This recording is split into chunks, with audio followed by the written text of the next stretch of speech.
Ingat pesan ibu, pakai maskermu, cuci tangan pakai sabun, jangan sampai tertular. Ingat selalu pesan ibu, jaga jarakmu, hindari kerumunan, jaga keluargamu.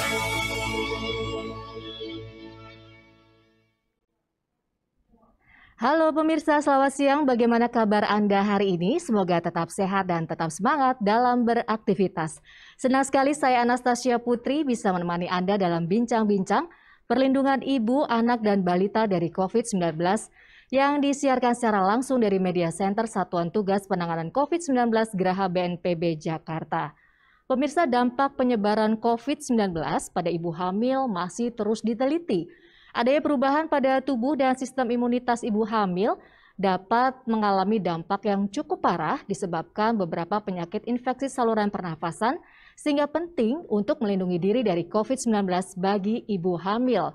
Selain itu, resiko anak-anak terpapar virus corona juga cukup besar karena berasal dari orang tua, teman-teman bermain, dan lingkungan sekolah. Lalu bagaimana caranya agar ibu hamil, anak-anak, dan balita bisa melindungi diri mereka dari terpapar COVID-19?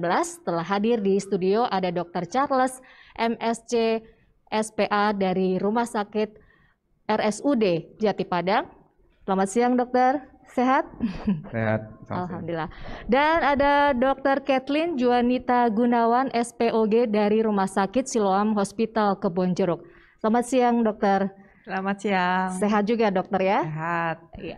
Dan sebelum kita mulai diskusi, sebagai informasi, kondisi di studio saat ini telah disanitasi, bahkan mikrofon yang kami gunakan juga sudah diinfeksi dan juga kami senantiasa menjaga jarak. Talkshow ini juga memperhatikan protokol kesehatan dan ditujukan untuk semua kalangan. Nah, sebelum kita diskusi, mari kita menggunakan terlebih dahulu hand sanitizer. Silakan dokter.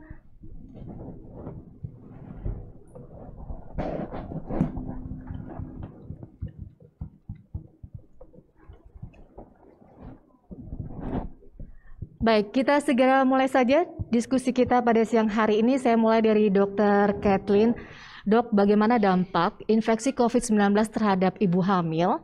Kemudian bagaimana juga prosedur pemeriksaan kehamilan? Dan bagaimana dengan prosedur persalinannya selama masa pandemi COVID-19 ini? Ya, terima kasih atas pertanyaannya. Jadi memang pada prinsipnya kita semua orang harus melindungi diri terhadap infeksi COVID ini, apalagi juga pada ibu hamil yang sedang membawa bayi ya. Untuk masalah pemeriksaan kehamilan tetap kita sarankan. Pertama kita tentukan bagaimana juga risiko kehamilannya.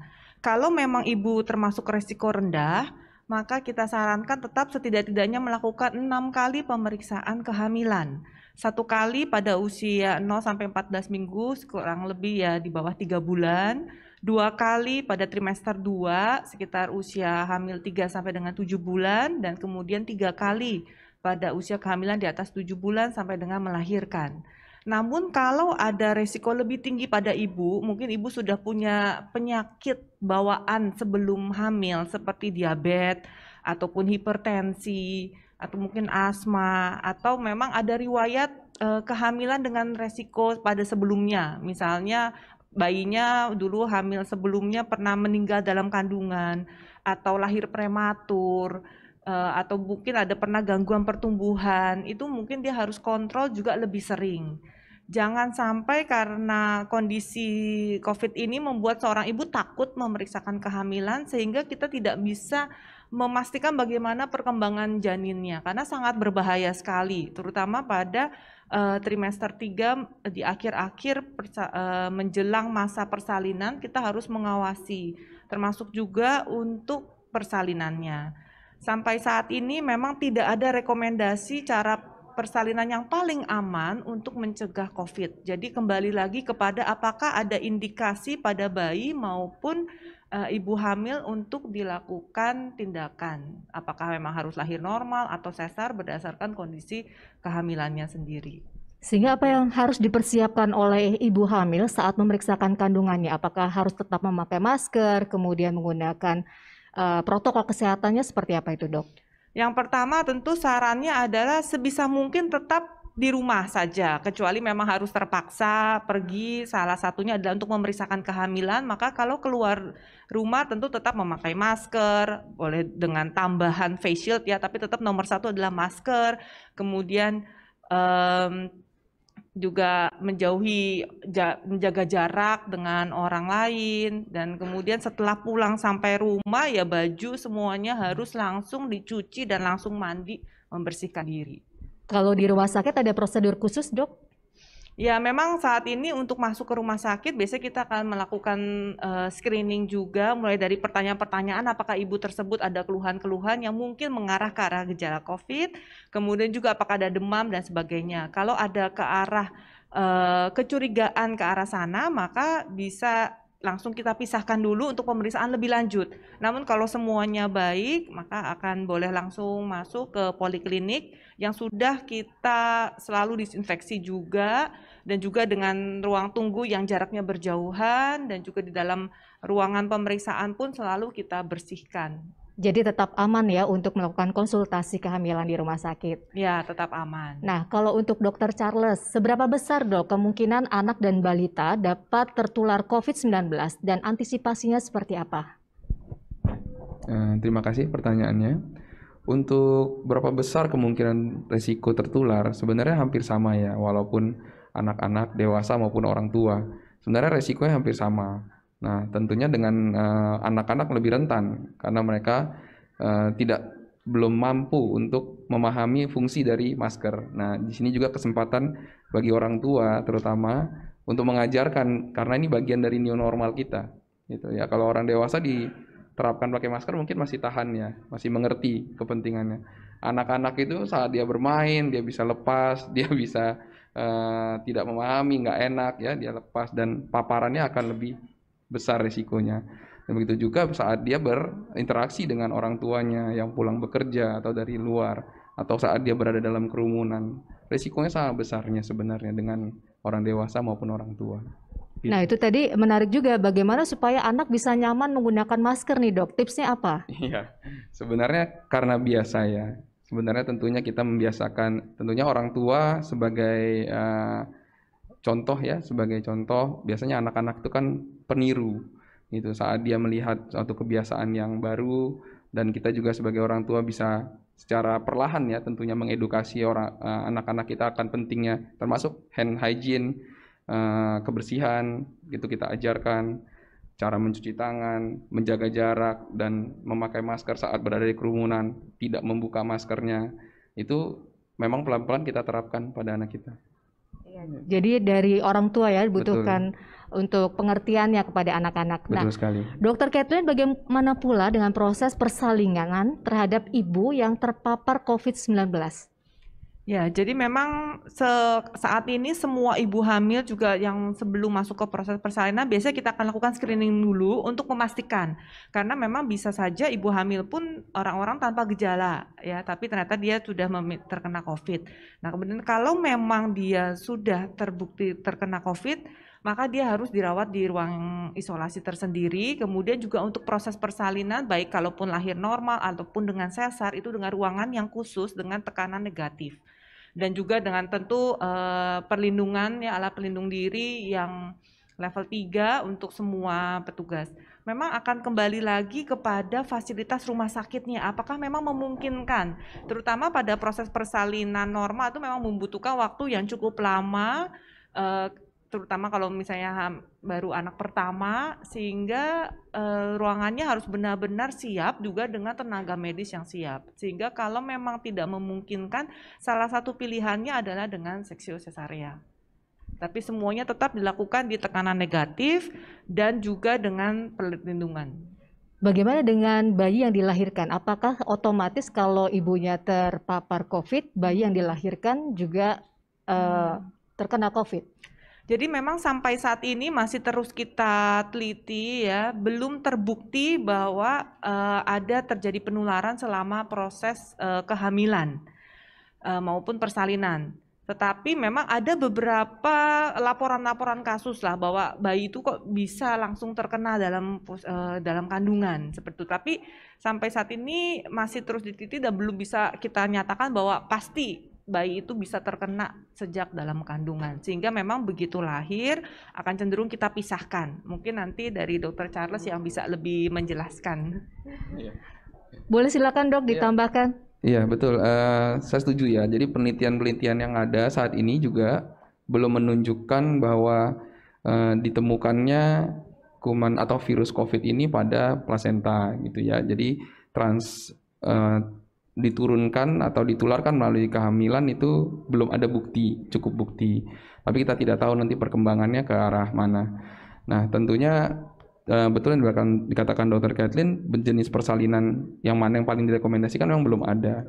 Nah tentunya pada pasien tadi seperti pertanyaan, jika ibu terpapar COVID, apa yang harus dilakukan? Nah pada persalinan memang ada beberapa prosedur yang harus kita lakukan. Tadi seperti ruangan operasi yang bertekanan negatif, kemudian dengan protokol kesehatan atau dengan pemakaian APD level 3, dan pada saat dilahirkan, nah sebenarnya ada beberapa literatur yang bisa kita gunakan. Kalau WHO sendiri memang tidak melarang ya untuk dilakukannya inisiasi menyusui dini atau lekat pertama kali setelah melahirkan. Tapi tentunya si ibu harus memakai masker ya. Kalau misalnya ibunya terkonfirmasi positif, maka tetap bisa melakukan IMD tapi dengan memakai protokol yang cukup ketat. Gitu. Jadi tetap bisa melakukan, dan untuk ruangan bisa diatur nanti, memang bisa saja rawat gabung ataupun rawat terpisah. Atau dirawat misalnya memungkinkan ruangannya, maka rawat gabung dengan pemakaian inkubator atau rawat gabung dengan menjaga jarak. Jadi tergantung pada fasilitas rumah sakit masing-masing gitu. Kalau untuk Dr. Kathleen, bagaimana jika ibu yang terpapar COVID apakah masih bisa menyusui? Ya, seperti tadi juga sudah dijelaskan Dr. Charles, jadi prinsipnya tetap bisa karena ASI dianggap sebagai suatu yang paling baik ya, sampai saat ini makanan terbaik untuk bayi, sehingga kalau memang memungkinkan kondisinya tetap bisa, tapi tentu ibu dengan tetap menggunakan masker dan menjaga jarak juga dengan bayinya. Baik. Dr. Charles, jika anak terpapar COVID-19, nah ini perawatan seperti apa dan bagaimana orang tua harus bersikap? Dan apakah juga harus menjalani isolasi seperti orang dewasa? Terima kasih pertanyaannya. Jadi ini yang menjadi cukup dilema ya. Sebenarnya untuk perawatan sama halnya, tapi untuk anak-anak tergantung berat ringan kasusnya gitu. Untuk beberapa kasus yang ringan atau bahkan asimptomatik ya, atau tidak ada gejala, memang bisa dilakukan isolasi mandiri dan pengobatannya hanya suportif sebenarnya pada anak-anak.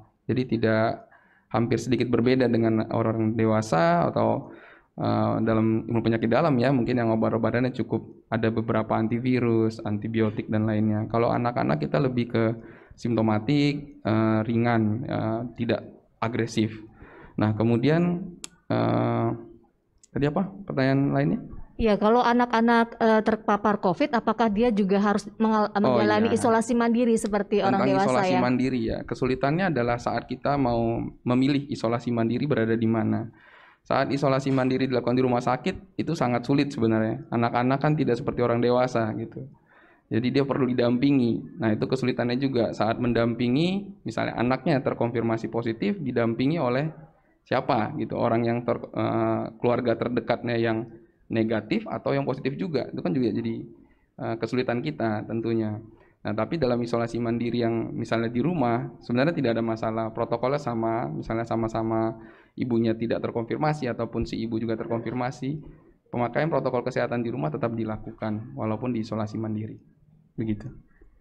Dr. Kathleen, apa ada tips khusus tidak nih untuk ibu-ibu yang saat ini sedang menjalani masa kehamilannya terutama di masa pandemi ini?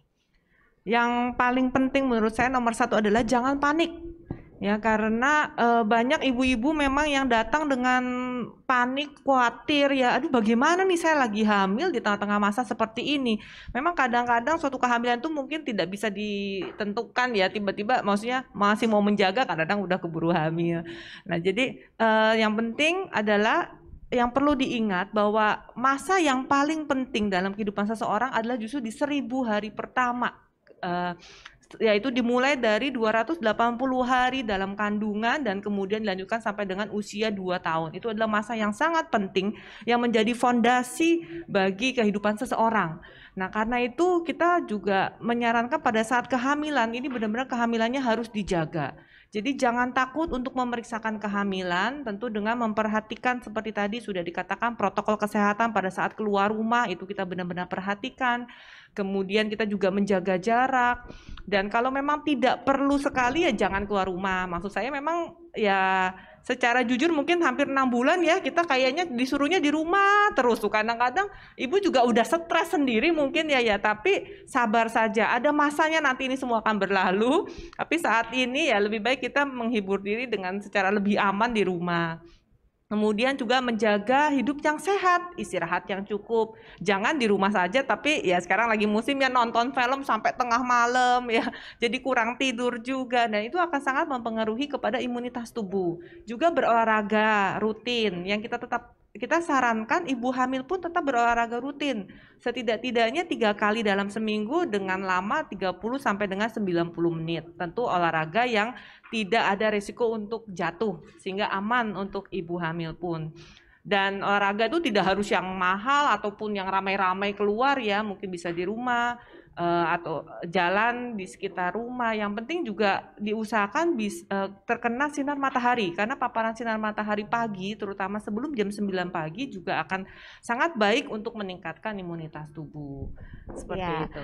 Kalau untuk Dokter Charles, apa nih tips dan saran juga untuk orang tua agar anak terlindung dari COVID-19 dan juga orang tua yang sedang merawat anak terpapar COVID-19? Ya, tadi kalau yang terpapar COVID sudah sebagian besar hampir sama ya. Tapi bagaimana mencegah jangan terjadi? Ya itu yang Dr. Kathleen bilang. Kalau tidak perlu sekali, ya bersabarlah gitu. Saya tahu bagaimana perasaan orang tua saat ini, bosan di rumah saja.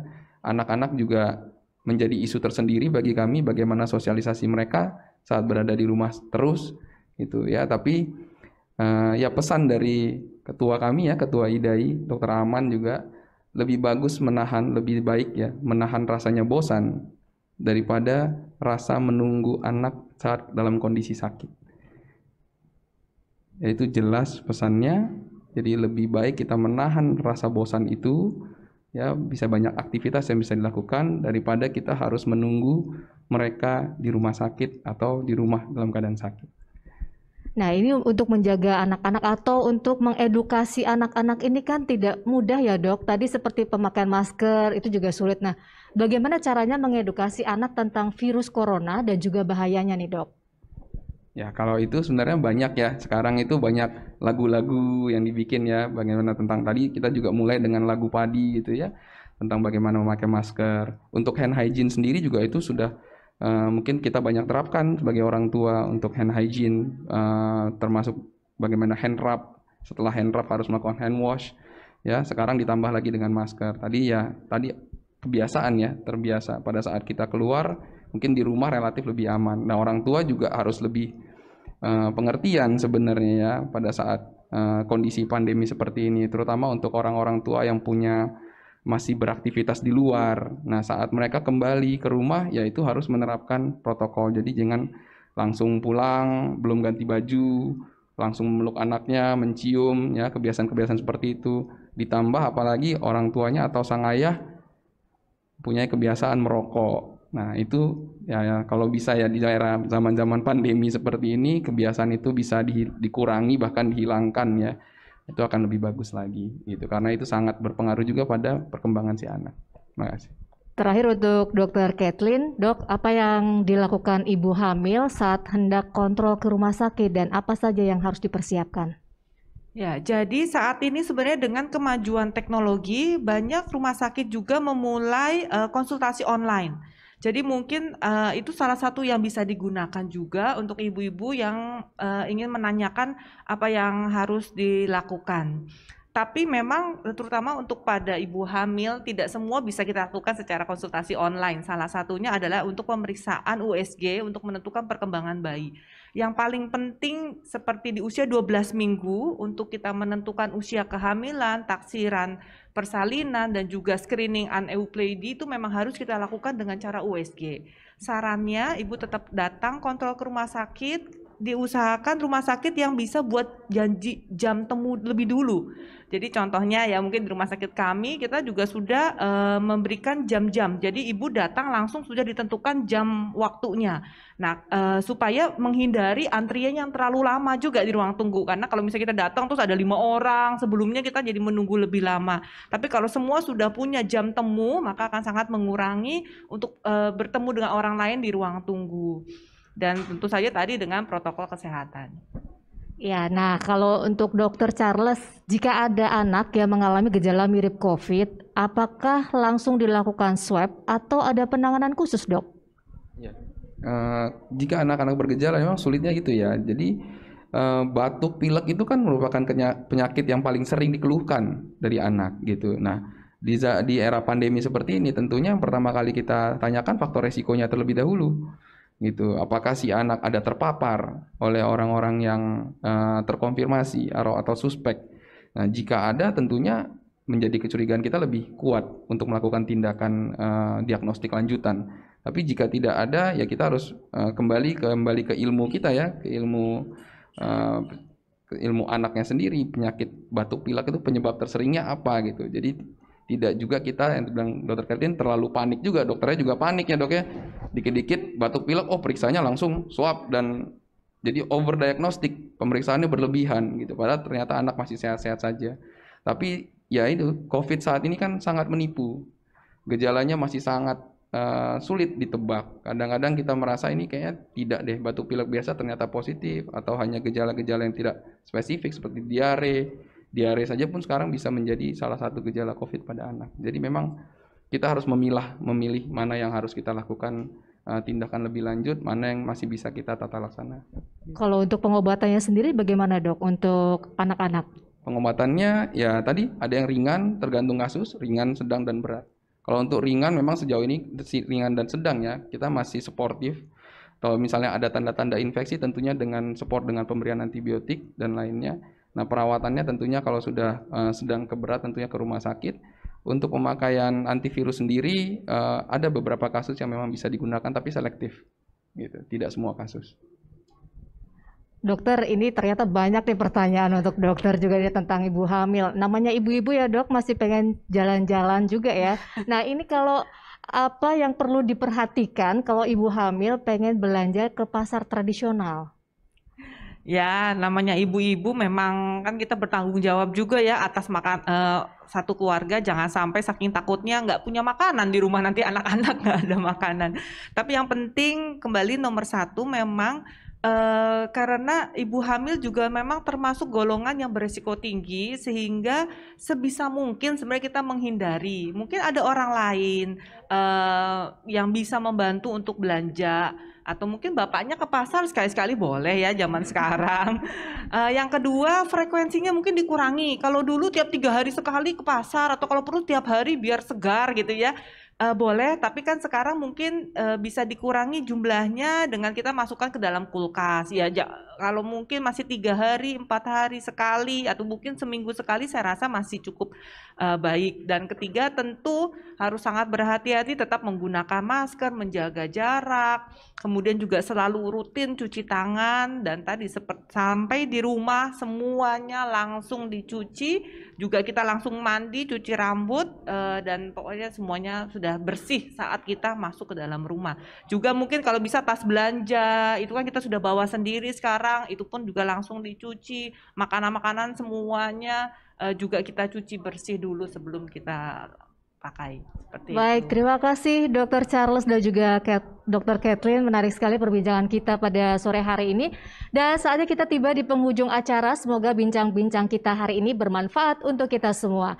Jangan lupa pemirsa untuk selalu memakai masker, menjaga jarak, dan menghindari kerumunan. Mencuci tangan pakai sabun dengan air yang mengalir. Ingat pesan Ketua Satgas Penanganan COVID-19 Bapak Doni Monardo. Apa yang kita lakukan agar disiplin dan patuh memakai masker, menjaga jarak dan menghindari kerumunan, serta mencuci tangan belum sebanding dengan beratnya perjuangan dokter dan tenaga kesehatan yang merawat pasien di rumah sakit. Mereka yang mengabaikan protokol kesehatan sehingga menimbulkan korban jiwa bukan hanya dimintai pertanggungjawaban di dunia, tetapi di akhirat. Saya akhiri talkshow kita kali ini. Saya Anastasia Putri bersama tim yang bertugas dan para pembicara pamit undur diri. Selamat siang dan sampai jumpa.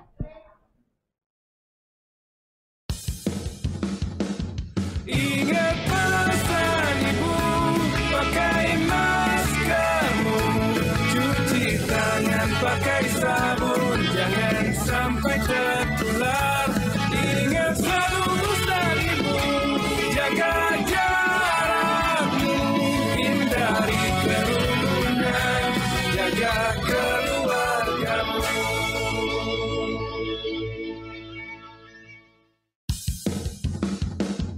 Ingat pesan ibu, pakai maskermu, cuci tangan pakai sabun, jangan sampai tertular. Ingat selalu pesan ibu, jaga jarakmu, hindari kerumunan, jaga keluargamu.